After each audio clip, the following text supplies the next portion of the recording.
Hello दोस्तों, कैसे हैं आप सब। एक बार फिर से आप सबका स्वागत करता हूं आपके अपने चैनल टूरोपीडिया हिंदी पर। आज जिस राज्य के बारे में हम आपको बताने जा रहे हैं उसे भारत के सबसे सुंदर और शांत राज्यों में गिना जाता है। शिरुई लिली के फूल भी सिर्फ इसी राज्य में देखने को मिलते हैं और संगाई हिरण सिर्फ इसी राज्य में पाया जाता है। यहाँ पर दुनिया का इकलौता तैरता हुआ नेशनल पार्क स्थित है। एक ऐसा राज्य जहाँ नहीं देखी जाती है बॉलीवुड की फिल्म। यहाँ के लोगों की खुद की अपनी डांस फॉर्म है जो पूरे भारत में फेमस है। भारत की सबसे सफल महिला बॉक्सर मैरी कॉम से लेकर मीराबाई चानू तक सभी का जन्म इसी स्टेट में हुआ और इसी राज्य में स्थित है दुनिया का सबसे पुराना पोलो ग्राउंड। दोस्तों, आज हम बात कर रहे हैं नॉर्थ ईस्ट की स्विट्जरलैंड कहलाने वाले मणिपुर के बारे में। तो देर किस बात की, अपना सीट बेल्ट बांध लीजिए अच्छे से और निकलते हैं मणिपुर की एक शानदार सफर पर। सबसे पहले बता दें कि मणिपुर रहने वाले लोगों की कुल पॉपुलेशन है 37 लाख के करीब। राज्य की राजधानी इम्फाल है और मणिपुर को साउथ एशिया का प्रवेश द्वार भी माना जाता है। मणिपुर के उत्तर दिशा में नागालैंड, दक्षिण में मिजोरम, पूर्व में म्यांमार और इसके पश्चिम में आसाम स्थित है।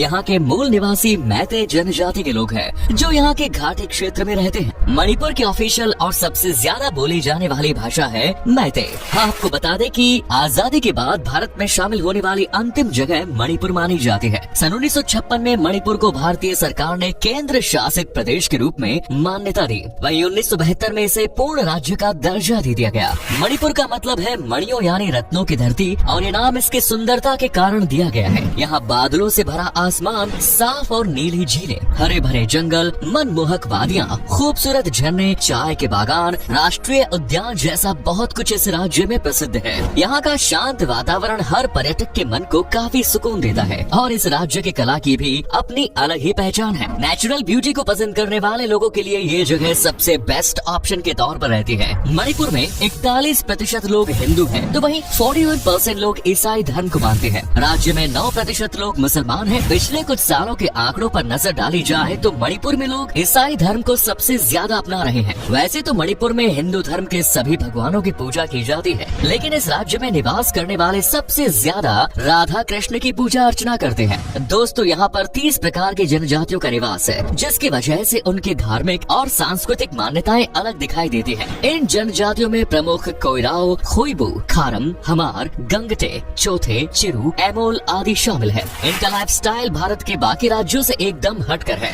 बाकी राज्यों से अलग मणिपुर का कल्चर, यहाँ के लोगों और उनका रहन सहन से लेकर खाने पीने के तौर तरीकों तक सब कुछ अलग है। इसलिए मणिपुर को भारत का सबसे अलग और अनोखा राज्य माना जाता है। दोस्तों, मणिपुर के लोग म्यूजिक के काफी शौकीन होते हैं, लेकिन इस राज्य के लोगों को बॉलीवुड फिल्मों से कुछ ज्यादा ही नफरत है। तभी तो यहाँ साल 2000 के बाद से कोई भी हिंदी फिल्म रिलीज ही नहीं हुई। ऐसा इसलिए क्योंकि यहाँ के रिबेल ग्रुप्स को बॉलीवुड फिल्में पसंद नहीं आती, क्योंकि ये लोग हिंदी भाषा को पसंद नहीं करते और इसी वजह से स्टेट में कोई बॉलीवुड फिल्म रिलीज नहीं हो पाती। बहुत ही कम लोगों को इस बात की जानकारी होगी कि इस राज्य को हमारे देश के प्रथम प्रधानमंत्री पंडित जवाहरलाल नेहरू जी ने ज्वेल ऑफ द इंडिया कहा। उन्होंने खुद इस बात को माना था कि अगर भारत की धरती पर कश्मीर के बाद कोई सबसे सुंदर जगह है तो वो है मणिपुर। मणिपुर भारत का तीसरा सबसे गरीब राज्य है। यहाँ की 36% आबादी गरीबी रेखा के नीचे जीवन यापन करने को मजबूर है और मणिपुर के लोगों की सालाना प्रति व्यक्ति आय 84,000 रूपए आंकी गई है। मणिपुर एक ऐसा राज्य है जहाँ ट्रैवलिंग के बहुत ज्यादा साधन उपलब्ध नहीं है और 3/4 हिस्से में सिर्फ जंगल ही जंगल मौजूद है। भले ही पढ़ाई लिखाई के मामलों में मणिपुर पीछे क्यों न हो, लेकिन एजुकेशन के मामले में भी मणिपुर काफी समृद्ध नजर आता है। आज के समय में मणिपुर की लगभग 77% आबादी शिक्षित है। आपको बता दें कि पूरे एशिया का सबसे बड़ा महिलाओं का बाजार मणिपुर में ही है, जिसे ईमा कीथेल वुमेन्स मार्केट के नाम से जाना जाता है और ये मार्केट 500 साल पुराना है, जहां आपको महिलाओं के अलावा और कोई दुकानदार देखने को नहीं मिलेगा। ईमा कीथेल का मतलब है मदर्स मार्केट। ये मार्केट 16वीं शताब्दी से महिलाओं द्वारा चलाए जा रहे कुछ छोटे स्टॉल्स के साथ शुरू हुआ था। ये मार्केट आज एशिया का सबसे बड़ा महिला बाजार बन गया है। इस बाजार में आपको जरूरत की सब कुछ मिलेगा। यही वजह है कि इस मार्केट को इम्फाल के इकोनॉमिक और कमर्शियल एक्टिविटी हब माना जाता है। दिलचस्प बात यह है कि यहाँ सिर्फ शादीशुदा महिलाओं को व्यापार करने की इजाजत है और ये परंपरा काफी सालों से चली आ रही है। मणिपुर में सबसे ज्यादा धान, गेहूँ, मक्का, दालें और ऑयल सीड्स की खेती की जाती है। इसके अलावा अनानास, नींबू, केला जैसे फल और फूल गोभी, पत्ता गोभी जैसी सब्जियों का उत्पादन भी यहाँ बड़े पैमाने पर किया जाता है। साथ ही मणिपुर के पहाड़ी इलाकों में कई प्रकार की जड़ी बूटियाँ भी पाई जाती हैं। इन जड़ी बूटियों का इस्तेमाल लोग औषधि के तौर पर करते हैं। यहाँ काले चावल की खेती भी की जाती है और सबसे ज्यादा काले चावल की खेती करने वाला मणिपुर भारत का एकमात्र राज्य है। इस चावल को चाखाओ कहा जाता है। इसकी खासियत की वजह से इसे जीआई टैग मिल चुका है और इस राज्य के लोग इस चावल को काला सोना भी कहते हैं। इसके अलावा मणिपुर की अर्थव्यवस्था माइनिंग पर्यटन पर निर्भर करती है और राज्य के हर एक जिले में अलग अलग काम किया जाता है। किसी जिले के लोग मिट्टी के बर्तन बनाते हैं तो किसी जिले के लोग आभूषण बनाते हैं। यहाँ बनाई जाने वाली ज्वेलरी पूरे भारत में सबसे ज्यादा एक्सपोर्ट की जाती है। साथ ही इस राज्य में बांस का कारोबार बड़े पैमाने पर किया जाता है। मणिपुर को ऑर्किड बास्केट के नाम से भी जाना जाता है। ऐसा इसलिए क्योंकि यहाँ पर 500 से भी ज्यादा प्रकार के ऑर्किड फूल मिलते हैं। वहीं मणिपुर के सबसे सुंदर फूल है शिरोई लिली। ये फूल बरसात के दौरान खिलता है और इसकी सुंदरता का अंदाजा आप इसी बात से लगा सकते हैं कि सन 1948 में लंदन की रॉयल हॉर्टिकल्चरल सोसाइटी ने इसे मेरिट पुरस्कार से सम्मानित किया। इस फूल की एक खास बात ये भी है कि पूरी दुनिया में फूल मणिपुर के अलावा और कहीं नहीं खिलता। मणिपुर को अगर स्पोर्ट्स की स्वर कहा जाए तो गलत नहीं होगा। ये तो आपको पता ही होगा कि दुनिया के कई देशों में आज पोलो खेल काफी लोकप्रिय है। इस खेल की शुरुआत 14वीं शताब्दी ईसा पूर्व के दौरान मणिपुर में ही हुई थी और दुनिया का सबसे पुराना polo ground Imphal polo ground है जो इसी राज्य में स्थित है। और 8 बार वर्ल्ड बॉक्सिंग कंपटीशन का खिताब जीतकर भारत का मान बढ़ाने वाली मैरी कॉम भी मणिपुर से ही है। इतना ही नहीं, टोक्यो ओलंपिक में सिल्वर मेडल जीतने वाली वेटलिफ्टर मीराबाई चानू की जन्मभूमि भी मणिपुर ही है। इसके अलावा यहाँ सरित सरत, मुकना और हयांग तन्नाबा जैसे लोकल गेम्स खेले जाते हैं। दोस्तों, मणिपुर के खाने की बात करें तो चावल और मछली को यहाँ सबसे ज्यादा पसंद किया जाता है। मणिपुर में चावल का लोगों को इतना ज्यादा शौक है कि यहाँ चावल से जूस बनाया जाता है और इस ड्रिंक को यहाँ की सबसे पॉपुलर ड्रिंक माना जाता है। चागेम पोम्बा और कंगसोई मणिपुर की सबसे लोकप्रिय डिश है। इसके अलावा सिंगजू, पाकनाम और एरोम्बा मणिपुर के खास डिशेज है। मणिपुर के खाने में पड़ोसी देश नेपाल और तिब्बत का भी कुछ प्रभाव देखने को मिलता है। आपको बता दें कि मणिपुर को लैंड ऑफ फेस्टिवल्स भी कहा जाता है। याओशांग, सजीबू चेराओबा, निंगोल चाकुबा, कांग चिंगबा, कूट और गैंग नगाई मणिपुर के प्रमुख त्योहार है।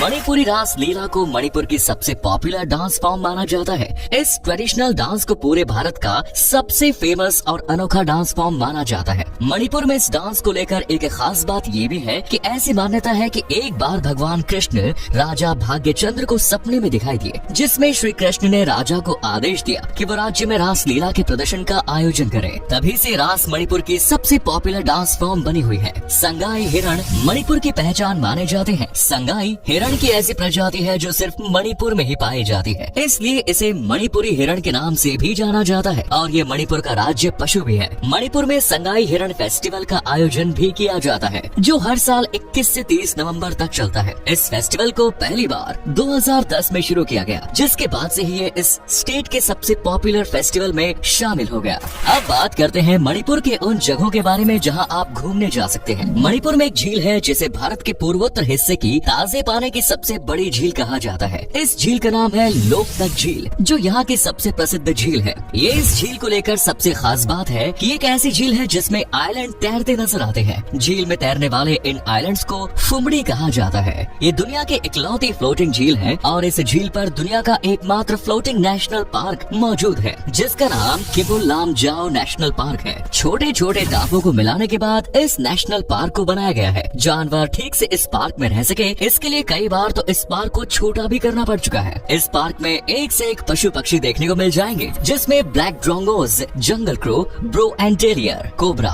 पाइथन सहित 1000 से भी ज्यादा पशु पक्षी शामिल है। मणिपुर में सबसे ज्यादा चाय के बागान है। आप उखरूल के चाय के बागान घूमने जा सकते हैं। इसके अलावा जोको वैली, विलोम खुल्लेन, सेंद्रा आइलैंड, श्री श्री गोविंद मंदिर और वॉर सीमेंट्री जा सकते हैं। और अगर आपको ट्रैकिंग पसंद है तो आप थौबल शहर या फिर चंदेल जा सकते हैं। चलिए दोस्तों, अब आपको बताते हैं कि आप मणिपुर में कैसे जा सकते हैं। लगभग हर स्टेट से यहाँ जाने की सुविधा दी गई है। मणिपुर में सिर्फ एक ही एयरपोर्ट बना हुआ है। राज्य का एकमात्र एयरपोर्ट इम्फाल इंटरनेशनल एयरपोर्ट है, जो कि मणिपुर राज्य के बीचों बीच स्थित है। ट्रेन द्वारा मणिपुर जाने के लिए आपको नागालैंड के दीमापुर के रेलवे स्टेशन पर उतरना होगा, जहाँ से इम्फाल के बीच की दूरी लगभग 215 किलोमीटर है। आप स्टेशन पर उतरकर बस या अन्य किसी साधन के द्वारा मणिपुर आसानी से पहुँच जाएंगे। आपको बता दें कि मणिपुर घूमने जाने का बेस्ट समय सर्दियों का माना जाता है, क्योंकि उस दौरान यहाँ का मौसम घूमने के लिए अच्छा होता है। चलिए अब बताते हैं आपको कितने पैसे खर्च खर्च करने पड़ेंगे। मणिपुर के एक ट्रिप में आप अगर 7 से 8 दिन की ट्रिप पर जा रहे हैं तो लगभग 12 से 15 हजार के आसपास का खर्च होगा, जो कि काफी सस्ता है। तो दोस्तों ये था नॉर्थ ईस्ट इंडिया का खूबसूरत राज्य मणिपुर। कैसा लगा बताइए कमेंट्स में। अगर आप में से कोई मणिपुर से है या फिर नॉर्थ ईस्ट से है तो कमेंट सेक्शन में जरूर बताएं। और दोस्तों अगर आपने ये शहर कभी विजिट किया है तो हमारे साथ अपना एक्सपीरियंस जरूर शेयर करें। फिलहाल वीडियो अच्छा लगा तो लाइक कीजिए, शेयर कीजिए, चैनल को सब्सक्राइब कीजिए। धन्यवाद।